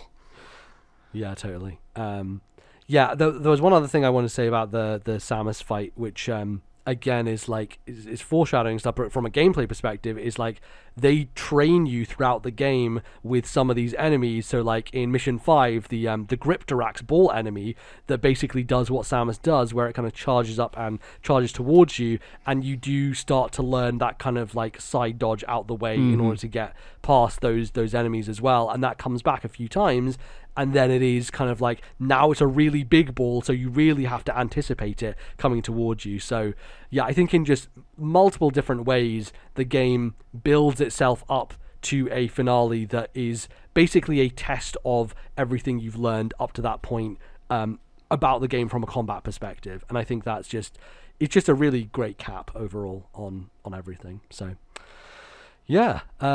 So Metroid Prime Federation Force turns out good video game. That has a lot of excellent things going for it. Are there any things that we haven't touched on that you guys like, I need to talk about this part of the game that we just haven't gotten to? Kudos to Next Level for stealing at least 3 sound clips directly from Luigi's Mansion Dark Moon that are in this game. I couldn't believe it when you heard this. Sure, yeah. One of them is the charge beam. It sounds exactly like the flashlight in Luigi's Mansion. The other one is the hover sound when you're doing the long jump in Federation Force is the same as one of the vacuum noises apparently. And then there's one more I've forgotten, but those are at least 2 that they've definitely For context, we were about 5 minutes into this game, and Bally's like, I know that sound effect, like out of nowhere, just like pulls unbelievable ear. Like, what the hell? Yeah, and it's not stealing when you're the same developer. So, but no, clever reuse of resources, right? Reusing resources, exactly. Yeah. I've just got one question, I guess, which is, do you guys want Metroid Prime Federation Force 2? Oh boy, I mean, it's me. The person who has played one Metroid Prime game, it being this. Well, I guess technically 2. If you count Prime Pinball, then this is the best Metroid Prime game that I have played. Obviously the 2. I've only played the 2 best Metroid Prime games, Pinball and Federation Force. So I mean, I absolutely love this. I would love to see. I think they have to be careful about it, right? Like, you can't call it Federation Force 2. You almost have to disguise it in order to do another thing like this. And Metroid Prime 4. Right, yeah. Like, if Nintendo ever want to go games as a service, the 4 right? Like, stands for 4 players. Yeah. Yes. That's what I was thinking. Because so much of this game seems like it would have done a lot better if it had been free to play. And stuff like the mod chips, and like, we haven't even touched on, it's a small part of it, but there are cosmetics. Like, we had different skins for the ships, and you could scan in the Amiibo to get, special skins, and like, that's stuff that could, be microtransactions. And while that is, I would rather pay the money to, 30 quid, get the game, don't worry about that. If they were ever going to do a successful version of Federation Force, it's pretty well designed to be a free-to-play game. Mod chips, you could pay money to get extra slots for mod chips. There's a lot that could be done there. Whether you either do it free-to-play or if it was like, I don't know, bundled in with Prime 4 as like a multiplayer mode or something like that. The thing is, Nintendo just don't do multiplayer campaigns. Like, even in a game like Splatoon, the campaign is single player. Like, I think that out of this game and Triforce Heroes, can you remember the last multiplayer campaign Nintendo made?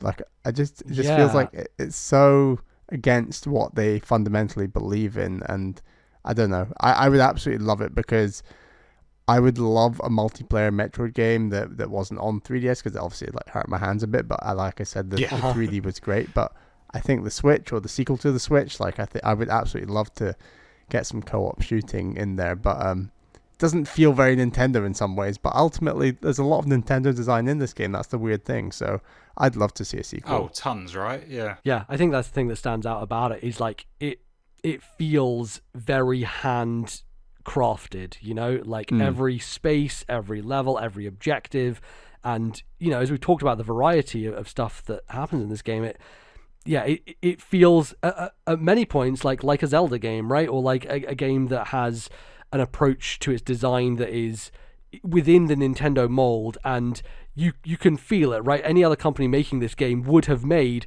what we all expected, which is kind of the Halo approach of like, we're just going to go through generic levels and just shoot a bunch of guys, and that's going to be the template, and every level will look slightly different and will be a different environment, but fundamentally it'll just be going through corridors and shooting people. And this just has a bit more mechanical depth and nuance to it that I think makes it stand out. And I don't know, I wish that Nintendo would do more of this. Like you said, Bally, they barely do it, and I think part of that is because they haven't really delved into online cooperative play until around the 3DS era, right? Yeah. Because nothing previous to that was good enough. Or even like Salmon Run is one example, but there's very few examples. Yeah, like Four Swords, obviously back in the day was an idea that kind of did that, but you had to have 4 GBAs and it was all local on GameCube. Nothing kind of online focused in that way. And yeah, it's definitely an area I would like to see explored a bit more, because it feels quite underserved, and I think that there are a lot of people on Nintendo's platform, especially these days, would like to see some more stuff like that. So yeah. The thing that I wanted to shout out was we were right before the boss on Mission 7, and I was like, this feels like Ceres from Metroid Fusion. And what pops out of the water? A giant fucking snake that looks like Ceres. In fact, 2 of them. I think that fight definitely is a reference to that boss, which I thought was really cool. But yeah, it's another example of like, yeah, this feels like kind of a Zelda boss. These 2 snakes, you're on a kind of an ice floating platform, and they kind of move across the sky. It's like, what's the big dragon in Ocarina? The fire kind of dragon guy. Oh, God. Begins with V. Volvagia. Volvagia? Oh, yeah. Volvagia, right? It feels like Volvagia almost, where like you're on that platform and they're moving around in the sky above you, and and that fight definitely required a bit more kind of fine control of the aiming to shoot off the different shell parts or the armor that was covering them. But yeah, like stuff like that, where like just unique boss fights just coming out of nowhere and being like, oh, okay, this is doing something slightly different, and we have to focus slightly different and have to communicate slightly differently every time. Like there were levels where, like the one they showed off in the treehouse, actually that level itself, where there was a tricky thing. You could open the gate from the outside, but I think not from the inside, and so someone would have to go in there to bait the big ice titan in, and then you'd have to time it perfectly, and you have to like sometimes make use of the slow down power. I think Matt used that once to like slow one of them down in order to just like keep them in the cage before they manage to escape. And there's a finickiness to that, but I think also it wasn't similar to anything else in the game, and we never did anything like it again. So yeah, I think that is the name of the game here is just variety and the amount they managed to pack in 10 hours, and it's a great thing, and I'm very happy that we managed to play it. Yeah, I've had such a good time. It was one of those games that always felt like it was going to be a little bit outreach, and I think we'd mentioned it a while back, didn't we? And then I think I had said on Twitter multiple times, like, hey, if anyone wants to play Federation Force with me and Bally, let me know. A couple of years ago, MB says like, Bally, you gotta go buy Federation Force. It's £5 at Argos. Now go and get it. I was like, okay, it's £5, fine. And I didn't have high expectations that we'd ever get around to actually doing it, but very glad to have done it. Yeah, but it felt like if we didn't do it soon, like the further away we got and the closer we got to whenever online will shut down or whatever, right? It's always going to get more and more difficult. I've got one more little question actually, if we're still in sort of spoiler territory. Then, for sure, yeah. Do you think that Silex from Metroid Prime Hunters, that apparently is a really big deal now in the Prime series, is going to be the villain in Prime 4 because of the secret ending in Federation Force? Yeah, so what is the secret ending, basically? I think he, like, goes up to a Metroid egg or something along those lines, is that correct? And then hatches the Metroid egg. So he's like, it looks like Silex is breaking into the Federation, he hatches a Metroid egg, and that's it. And it's so weird that he's been the post-credits villain in both Metroid Prime 3 and in Federation Force, that surely they can't now not do anything with that. Yeah, I mean, I think it will be because of Prime 3, not Federation Force, but I think we're definitely onto something. Is it Tabata, who's the guy who like worked with Retro on the Prime series? Was he involved in Federation Force in any way? Because I think that informs like what happens with the story. Because if that is something that, I mean, they probably had to kind of square this away with Retro anyway, with the plans for what's going forward. Although actually at that point in time, Retro wouldn't have been working on Metroid Prime because originally they were going to do it internally at Nintendo, and then obviously everything went wrong and they had to move it over there. So I don't know, I guess he must have been involved in some way in order to kind of greenlight that, or at least say like, hey, this is going to set up something if we ever get to do a Metroid Prime 4, which eventually they did. I can't find, is it Tabata, did you say? Yeah, I think so. I can't find him on the Wikipedia article, not that that's definitive. Okay. I might be getting the name wrong. Is it Tanabe as well? Oh, Tanabe. Sorry, Ah. that's exactly who I'm talking about. Tanabe. Yes. Tanabe was a producer on Federation Force. Well, there you go. Yeah. I think that makes a lot of sense then, because he's the one who is basically, he's kind of opposed to Sakamoto. Like, Sakamoto is the 2D lineage of Metroid and doesn't really get involved with the Prime stuff and has almost his own narrative. Like, you know, as they were talking about with Dread and all the marketing there, was like finally finishing the story of since Metroid Fusion, continuing on the legacy. And Tanabe is separate from that because he worked with Retro. Yeah. So I think so. I think Sylux has a shot of being important in Metroid Prime 4. I don't know much about Sylux, if I'm honest. I don't know if he's an interesting character. Yeah, well, that's the interesting thing. He started in Hunters, which was a game that was developed by Nintendo of America, their internal development team, while that still existed, which later shut down after. Do you remember Project Hammer for the Wii? Yeah, absolutely, Project Hammer. Yeah, that was also going to be developed by the sort of the Prime Hunters team, and apparently, you know, that sort of all went quite poorly and then disappeared. But yeah, it doesn't seem like Sylux was like an important part of it. But apparently, it was, you know, Tanabe's favorite hunter, and he's sort of interested. But yeah, all we know about Sylux is that it's not even he. I think it's technically they, because you're not supposed to know who's underneath. Right. And they hate the Galactic Federation and use a load of Galactic Federation stolen technology. And that's it. Huh. Okay. So it's got to build up to something, right? Like, is it Adam? Is Adam alive? Oh God, here we go. These are the wild theories. Yeah, man, that would be very interesting.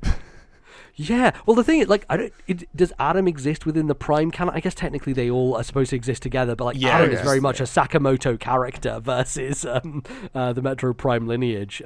But yeah, he has to exist within it if they all tie together. So yeah, that's very interesting. I'd never thought about that. But yeah, I mean, I'm I will play Metroid Prime this year, and here's the funny thing. I won't be surprised if I come out the other side of Metroid Prime and I still prefer Federation Force as a game. I think the Federation Force speaks a bit more to my sensibilities, and like the kind of the bite-sized nature of it, the way in which it has different like approach to mission design, and I think it set me up well to go into Metroid Prime and to have a better time than I would have otherwise. But I am curious. I do hope that kind of like the new version helps with kind of getting me in there, obviously from a controls perspective, but also just like a kind of like a bit more modern look and that type of stuff. So yeah, I'd be surprised if it didn't.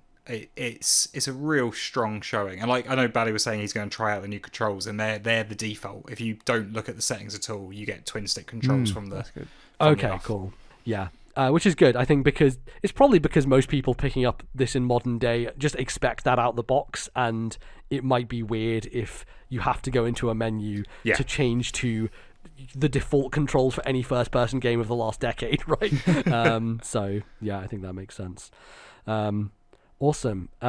Any more final thoughts that anybody has, or are we good to send this off into the sun for the final time with Metroid Prime Federation Force? I just had such a good time with it. It was I was expecting it to be a sort of a 6 out of 10 experience, and it was quite a bit above that for me. Like I'd never really read the reviews. I wasn't that interested in knowing about it. So I think I saw a Metacritic score and just assumed that it wasn't that worth playing. Yeah. And it just, if you've got the right environment for it and the right amount of players and you can get together and play it, it's well worth playing. It's great.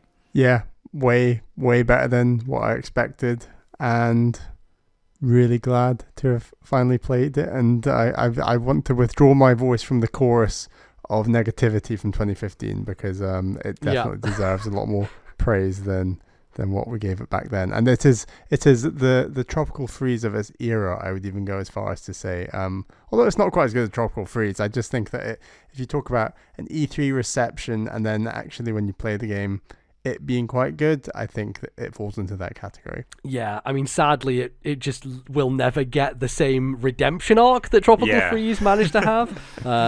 But you know, for us it did. For us, on this had podcast it has. Yeah, absolutely. So yeah, absolutely. I love this thing, and I think it's if you can, you know, if you can, before Nintendo inevitably shuts down the online for the 3DS and for the Wii U, which I think part of the reason we did this as well is like, hey, the eShop is shutting down and has now shut down. So, but you know, the funny thing was, like, we had to download an update for this, and I don't know if you can get that update anymore, which might be a little bit of a tricky situation. But you know, if you find 4 people out there to play this with, or 3 people, then go for it, because it is a unique experience and one of those rare things that not many people will get to say that they played all the way through Metroid Prime Federation Force online on 3DS. Yeah, it's a nice badge of honor. So that is going to do us for today's show. Matt, thank you so much for, first of all, joining us on this journey to play through this entire game for 10 hours over a month and a half, but also for coming on the show and chatting with us about it. Oh mate, no. Like, I thank you guys. Like, I've been wanting to play this for so long, and you know, it was super fun. The game itself was super fun, but also just hanging out with you guys was great fun. And I love talking about video games. I could probably keep going, but I won't. Yeah. So yeah, thank you for having me. Fantastic. If people want to find you out there on the internet, where can they go to do that? I am at Matt Lorigan on Twitter. So MATTLORRIGAN. I write for XboxAchievements.com and PlayStationTrophies.org. So if you're looking for trophy guides for Resident Evil 4 and stuff like that, I've probably written them. And yeah, I think that's about it for me. Very cool. Yeah, and you're telling us how many times you had to play through Resident Evil 4 in order to do that. So very thorough indeed. Yeah, I think 6 now, maybe. Oh, wow. Yeah, wow, it's a lot. It's a lot. It's a good game though, right? It's good. It is good. Yeah, absolutely. Awesome. Well, you can find us as well on the internet. Bally, where can they find you? I'm on Twitter at Ballyman91. That's BALLYMAN91. But you probably knew that already. You can also find me at LordNBZ, and you can follow the Twitter account at TNL Podcast. That is where you can go to get all the bonus stuff about the show, announcements, that type of stuff, and links to our Discord, our YouTube channel, where the show gets posted. You can obviously find us on the internet if you download us through Spotify, which is a growing platform for the podcast. So if you can go there and you can find us, you can review us on there. You can also find us through Apple Podcasts, through Stitcher, through lots of other means. And if you just search for This Nintendo Life in your pod-catching app of choice, you should be able to find us and download us. And Bally, we are also supported on Patreon.com, where some nice folks help us out, and we do some bonus episodes and that sort of thing. So if you go to patreon.com/ThisNintendoLife, you can find some stuff over there. And Bally would like to thank some folks. Yes, thank you to all our $10 tier plus patrons. They are Zach S, Thomas, Matthew, Albert, and Wicked Gamer UK Allen. Thank you all for your support, and thank you to all of our other patrons. It's hugely appreciated, the support that you give the show. Absolutely. And I think that's it. So shout out to Samus for coming through, saving us at the last minute. That was real nice. We'll be back in a couple of weeks' time with another episode that will probably talk a bit more about Zelda then. Thanks everybody, and we'll see you very soon. Bye bye, folks.